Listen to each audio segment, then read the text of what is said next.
bro. I'm a fish out of water. I can breathe in fresh air. That was, in case you didn't see that, that was a thing at the summer block party, which made me laugh, by the way. Go back and watch those little interstitials. They're fantastic. That's what I was referencing. But 86 points over on Wolfsies and Rojo. Yeah, and he's actually in trouble here as the Shadow Bomb. This player actually doesn't realize, though, he's going to take a nice shot onto Mawaka, sorry.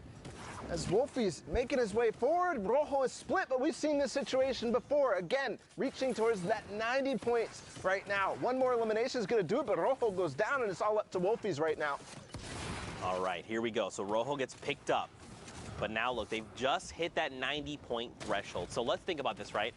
If Wolfies could clutch it up by himself, he'd have to at least get the Victory Royale, which is another 7 points, and at least 3 eliminations. There's still 10 players. It's doable. To get 100, is that what you're to break the triple digits. Yeah, I want to see the 100. I want to see it because you know they want to see it too. I mean, based on what scores I'm seeing already spread out throughout the map and the games that we've seen, I think he's already probably clinched it.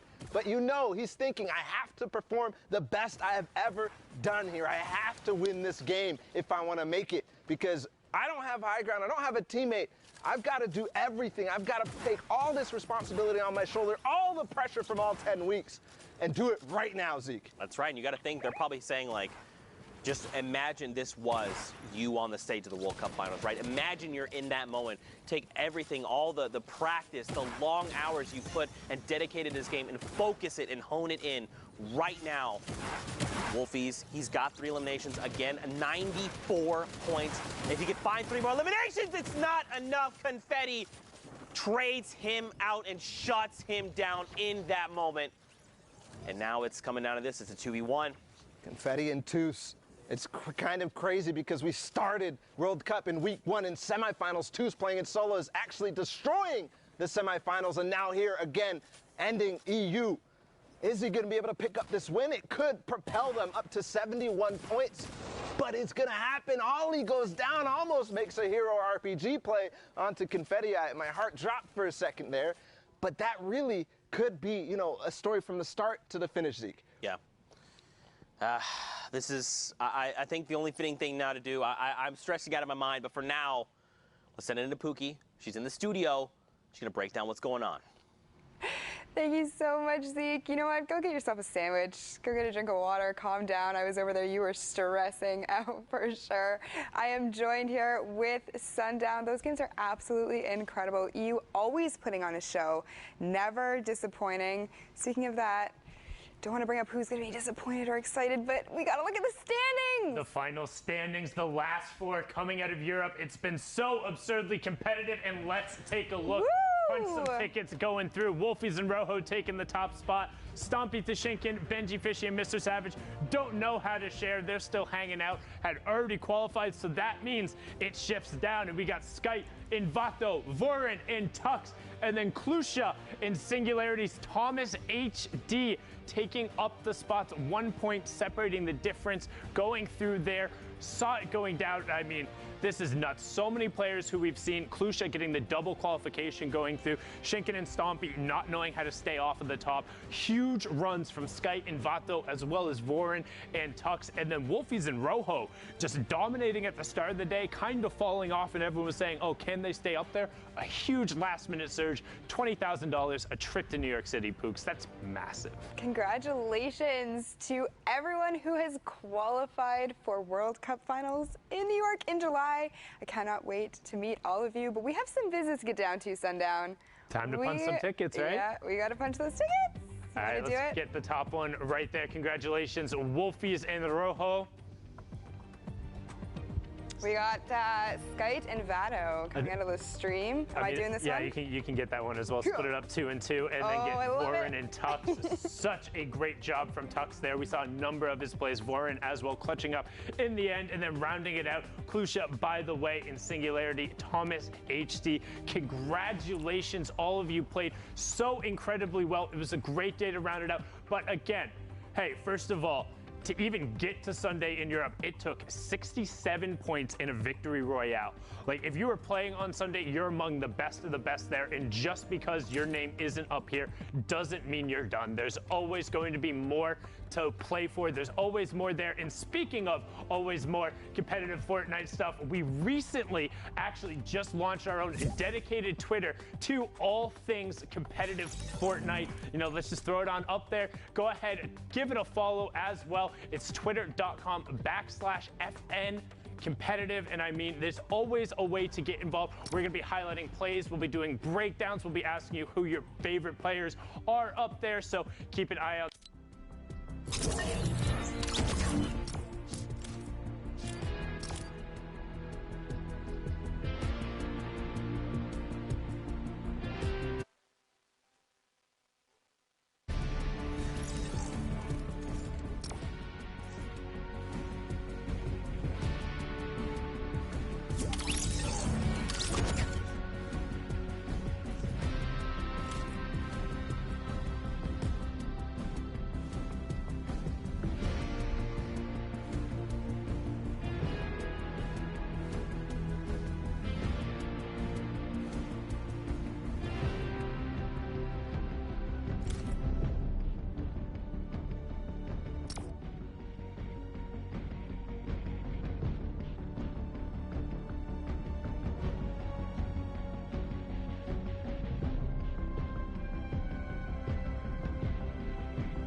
going full send. It doesn't matter what game you're in, that can always bode well. He does get the knockdown on oh my gosh, Surf Junkie and Evnix just fall to him completely, no chance, and we've seen them play very strong in the past, so that is very surprising. But Serpent does pick up the Rift to go and 2 extra Shadow Bombs, so now the tables have turned, Sundown. He has got all of the mobility he needs.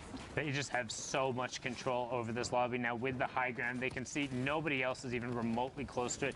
There's the far side of the lobby. You will see Lunar and Alpha trying to put some shots on it. Prince Charming comes sailing in, but there was a Shadow Bomb directly in the box behind it. I don't know if Alpha realized that. Gets high ground taken away from him second. Boxed in, no traps coming out. Does finally put one down, and Kaiser can't avoid the damage there. 15 health on it. Needs to throw the Chug Splash at his feet or get the edit out. One of the two has to happen very shortly. 15 HP, was able to get back up to the high ground. Is going to opt to just pop the minis and then go for the Chug Splashes. Yeah, I mean, at that point, it wouldn't have really mattered too much what he chose to do, because you are only getting 20 HP effectively from those Chug Splashes for each one that you throw down. He did wait for his partner to join him, though, because there is that area of effect with the Chug Splashes. You get 20 health, your teammate gets 20 health, so not everybody gets 20 health. Well, that's tend to be why you see it more run in duos, but also just love having shields all over the place. But now Serpent Hype going aggro, and we've seen it putting the dual combat shotguns to work, focusing on that with the loadout and making sure they're shooting together. But right now, Serpent has been chipped out a little bit. However, they're into the top 10 in terms of the team. So 5 placement points been picked up so far, and look at that. Prince Charming gets taken down. No fairy tale ending for you there. It's just back to the lobby, and considering this is the last match, that's the end of your World Cup run, as Serpent and Hype able to clean that up. There's another one going over, up to 12 in all the resources from it, and they saw that Shadow Form player. Look at him just running. What is happening? Sundown. He was just, you know what, I think at that point he was just trying to do whatever he could to stay alive. Unfortunately, Hype and Serpent met him there, but Serpent does actually go down, and he is going to fall to the storm. It is going to be completely up to Hype now to carry the rest of this game. Each of them having 7 eliminations, sitting at 125 points. Do you think he's going to be able to pull out the victory royale? We're going to have to find out. Now, they are on this 14. Elam has the proximity launcher. That's 70 on both of them right there. Will get the AoE, gets the 70 again, so he knows that player is on 40. Drops down, he finds Ices, catches himself with the waterfall as he drops. Will pick that up. Siphon comes over too. Will he be able to get enough mats? He's sitting on 3, 2, now out of materials. It's a 2v2, v1, v1. Edit comes out, needs to pick up this Elam. Storm isn't his favorite player. Covers himself with metal. Edit goes forward. Uncle Andy, say goodnight. Nothing left for you there. Hype finds the shot right there. Gets a good 80+ tick. Can he find another one as he's trying to do all of the work by himself right now? Serpent's been taken down. He's sitting on 9. Elam's getting some help from the high ground. 73 with the first shot. Getting walled out. Needs to find a way back in the zone, and he does. Lupius goes down. 1, 2. Can he find the third? Needs to get the conversion over, and he does. Lupius goes down. It's a 2v1. Can he find it? Oh, no. Alpha Barbucks cleans it up, but second place, and 15+ Elams coming out from there. Good effort from Lunar and Barbucks, but Hype and Serpent showing why they got that top spot. It was really well played. Unbelievable, the decision making, and mechanically how gifted you have to be able to drop down, waterfall down, pull out your shotgun, and catch yourself so quick. Cat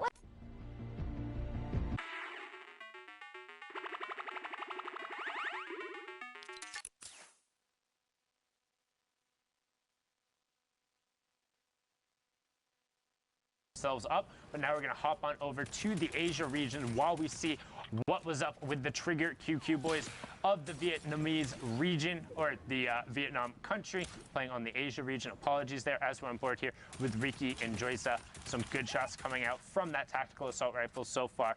12 duos remaining, 23 players left as we're in the half in, half out. Yeah, and we are seeing a little bit of a trend here so far with these games, Sundown. You know, not very many players left alive, but I think it's a great change of pace, and you can really see how the players adapt their play style to kind of, you know, counteract the fact that there aren't going to be very many people in the lobby. Riki just taking down Seal completely as he was trying to rotate and use the launch pad to get out of there, so good on him with that elimination. That will be his first one of the game. His partner, Jazia, is sitting on 2. They are going to use the Stinks to actually try to pressure this player above them, see if they can get him to come down, but he just gets out of there and says, you know what? That one stunk. I'm not interested. Yeah, Cushy having no reason to do that. And you also notice that Joyza threw the stink directly on top of Ricky while he was pressuring. No friendly fire going on there. As you can see, Hooten and Peach on the low ground. But there's the qualifiers, Flame and Unique over on the side. And one thing I went through and ended up reviewing a lot of their matches, they had some hairy situations early, but pretty much every single early game, they got completely uncontested Dusty Divot and walked out with just max everything.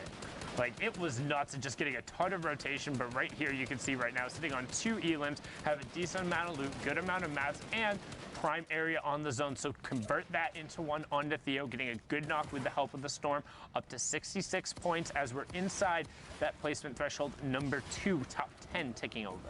And I feel like Dusty Divot is actually one of those points of interest where you can drop and get a ton of resources, all the trees being there.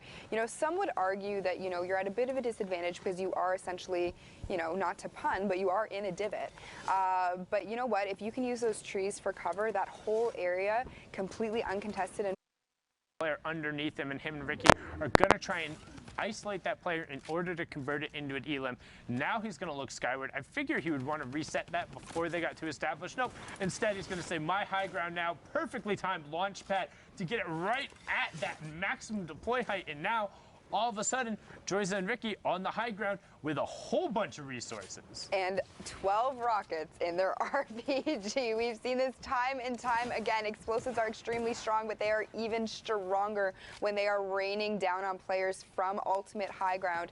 These players do not have to worry at all about anything that is happening above or below them. They need to be looking up at Jazia and his teammate because they are actually going to go on a little bit of a tear here. Let's see if they can get any more eliminations. They've already picked up one, but you can see him. Jazia's ready. He's got that RPG out, Sundown. He has it out. He's trying to make sure it's loaded. Stinks continue going up. That looks like it's his teammates since he's just walking through that.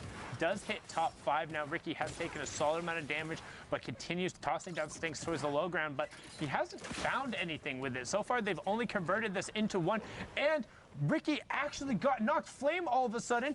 Flame and Unique picked up 2 there, and they're into the top 3 with a 2v1v1. Joyza on the high ground. Dorothy isolated in front of him. They're going to try and pinch. RPG comes down, but Joyza comments himself, falling down after the RPG, taking 80+ damage. So now rifts himself up to the sky, but this is going to give Flame and Unique all of the pace, all of the pressure. Dorothy gets pushed down. Unique does get chipped out, so he needs to be careful. Joyza, recognizing this, knows he needs to go now before it's isolated, but there's the maximum deploy height. Might as well just be hanging out, clips his head, finally touches his feet, and gets blasted for it. Flame and Unique, we hopped on board with them. They had 2 elims. They converted into a 7 elim victory royale for 17 points, Spooky. Very well done coming out of those 2. And Jazia made a little bit of a mistake there. He did miss that floor that was built out, but unfortunately for him, he didn't have much of a choice. He didn't have any mats left, so he had to rift. That was literally his only play. Fortunately, it didn't work out, but let's hop right into another game from the Asian servers. We are looking at the Trigger Boys again. They're sitting at 9 eliminations already this game. So, you know, let's kind of see if they were able to pull something off here. And again, one thing I highly recommend if you have the ability to go back and watch these guys' VODs, because I know a lot of people, they like to talk about the zero ping wall takers and going somewhere else to play. These are players playing from Southeast Asia, playing from Vietnam, being able to execute together, finding a strategy that works for them, team firing and coordinating. It was very impressive to watch. And there's honestly a couple of situations in the early and mid game where it felt like they really shouldn't have got out of, and they had really cool disengages. So highly recommend checking out these 2 players in particular if you want someone who might feel a little more accessible in terms of going over, and it's something that, like, hey, I can do this, because I know there's sometimes when I watch VODs of like Benji Fishy or Clicks or Dubs, and it's like, well, I'm never going to try that ever, so. Never say never, believe in yourself. Some of these kids, some of the guys going to the Fortnite World Cup final are infinitely better than I could ever hope to be mechanically, and honestly have shown why they are that good. Like, these guys are the best of the best and just do some mechanical stuff that hasn't been seen before. But that is not the only way to be successful in this game. There's plenty of paths in Fortnite Battle Royale to get there and to get to the top. Yeah, I mean, you can be mechanically amazing. You know, you can have smart rotations. That's what I love about the Battle Royale genre as a whole. There's just so many different working parts, and I feel as though, you know, there are some duos that do some things really great and others that do other things even better. So that's why it's always so exciting to me to be spectating duos and being able to be here and casting these games, just so that you can see how these duos work together, how they play to their strengths. They are going to be taking, that one gets me every time. I had to quickly look down into the inventory there to make sure you had the redeploy. I was like, what are you doing, Unique? Please! I still get a little bit of vertigo anytime. Even if I know they have it, it's just like I'm desperately afraid of heights. But we're into the top 10 now as Unique and Flame. Now you can see high utility. Again, 2-gun loadout, but using as much of the utility. And RRQ hero Kappa just gets ripped. 4-shot out from under him, and they catch him before he even hits the ground. Up to 91 points so far from Unique and Flame. And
back into live games. This isn't stuff from last night or early this morning, depending on where you live. This is from Brazil. We're going all the way down to South America, and now on board with Nothing, No Name, and Clipnode. Clipnode, who actually grabbed the final solo qualification spot last week. Yeah, congratulations to him. We saw him absolutely playing out of his mind. He 100% deserves that, because Clipnode is somebody who, when we first started this whole journey with World Cup, I really wasn't sure who he was, but we've seen him time and time again be extremely consistent, just with utilizing, all of the things that he's learned so far. To see him qualify last week, sneak that in, but now he's here with Nothing, No Name, and they are certainly trying to make names for themselves today. Clipnode using that launch pad to rotate over. Tons of players left in this lobby, so things might get a little bit dicey for him. This terrain is going to be extremely difficult for these players to navigate. We see these two massive mountains in the middle here. The amount of high ground and materials they're going to need to come into play to make these rotations easy for everyone is going to be something to witness for sure. I hate end games over here. I love them. I don't do particularly well in those circumstances. Oh, hello! Great edits coming out from Clipno. Gets the heavy snipe on the box across. Catches the hot potato grenade midway through. Hello, there's another one. Can he get over in the box? Great re-edit as well. If he didn't close it, would have taken damage there. But this is what a World Cup qualifier looks like. The individual plays to get away from that. And man, the guy with the grenade launcher on the low ground is just pinging them into those windows. He's not missing a shot at all. I don't know if I would ever say that term with a grenade launcher. You're not missing shots, but you know, he was absolutely nailing those. Now, like you said, you don't like being over here, but this is what it's all about to me. Anybody can, not anybody, but it's much easier to be on very flat terrain, tunnel through. This is what I love to see. This brings out the actual skill sets of these players. It shows us, you know, how mechanically gifted they are, how much they've practiced, how much time they've put into doing scrims and doing arenas, and just showing us why they're here, why they're trying to qualify, and hopefully get those spots to New York. Yeah, and you do see that Storm Surge is on the right-hand side. What Storm Surge is if a certain number of players are alive and the lobby gets a little too active, the people who have been the most passive will be punished. But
Will it be enough? Celineo's tracking it, and no, it's not enough. Celineo picks up the double, throws a nice little pumpernickel, and then into the iconic break it down, let him know. Throw a hootenanny in there as well, and a great finish. And also, Pookie, I got to give you a shout out right there. The way you called just the edit down and the fact how he was looking for it and then it happened immediately after. In my head, I'm like,